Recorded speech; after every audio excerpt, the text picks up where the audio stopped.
Namyo Ningeyo, Namyo Ningeyo, Namyo Ningeyo. Shoju and Shakabuku in Nichiren Daishonen's Buddhism. I'll be reading to you out of the major writings of Nichiren Daishonin. This is volume 2. He has many, many volumes of his gosho or letters. This letter is called The Opening of the Eyes 2.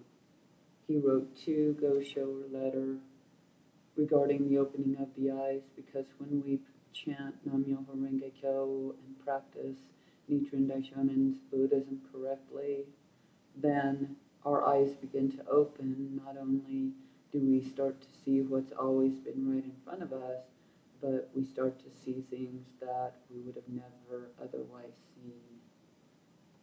And again, this is a little explanation of the 2 approaches to spreading Nichiren Buddhism. One is Shoju and the other is Shakabuku. And to give you a clue, as I read, the method we use in the latter day of the law, which is now, when everything is corrupt and distorted and people are very deluded and perverse, we use Shakabuku. Chang An, in his commentary on the Nirvana Sutra, writes, when priests or laymen are defending the law, the most important thing is for them to adopt the proper basic mental attitude. They should disregard external details, stick to the principles, and in this way spread the teachings of the Nirvana Sutra. Therefore it says that defenders of the true law need not abide by petty regulations. And that is why it says they need not practice the rules of proper behavior. In times past, the age was peaceful and the law spread throughout the country. At that time, it was proper to observe the 5 precepts and not to carry staves. But now the age is perilous and the law is overshadowed.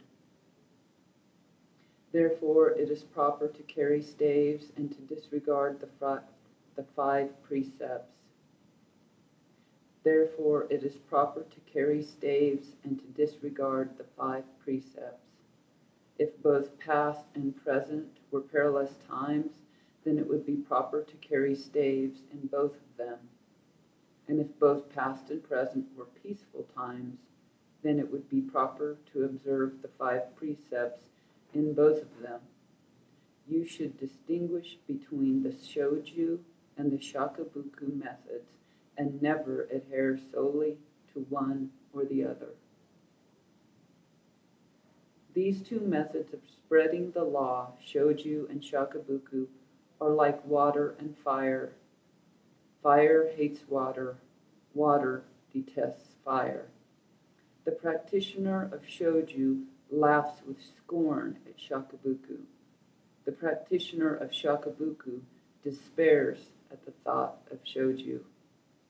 When the country is full of ignorant or evil persons, then Shoju is the primary method to be applied, as described in the Anrakugyo chapter.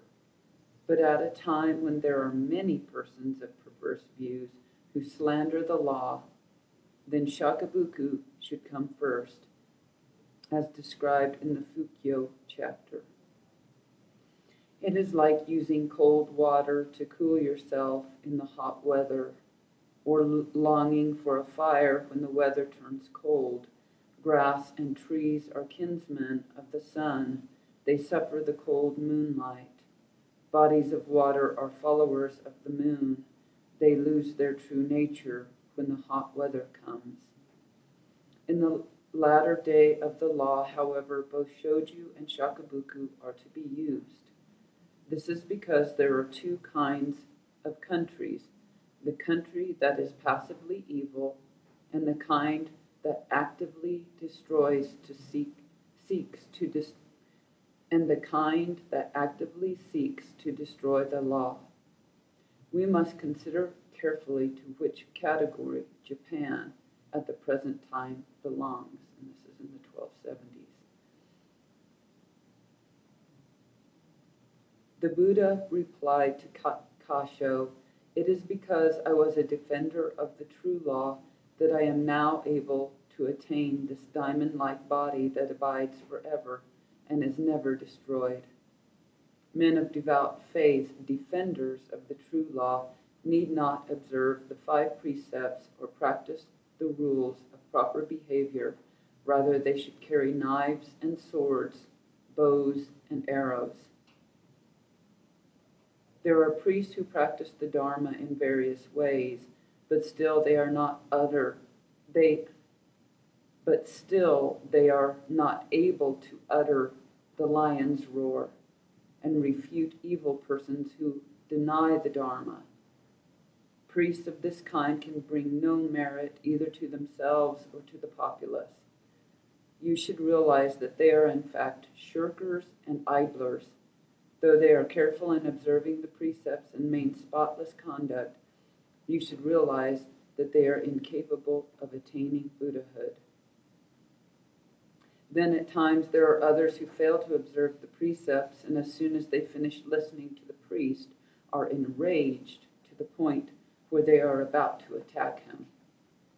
Someone who preaches the Dharma in this way, though he may in the end lose his life, is still worthy of being called a person who observes the precepts and brings merit to both himself and others. That was pages 207 through 210. And I'll explain more about this later based on the other study that I constantly do of Nichiren Buddhism. Thank you.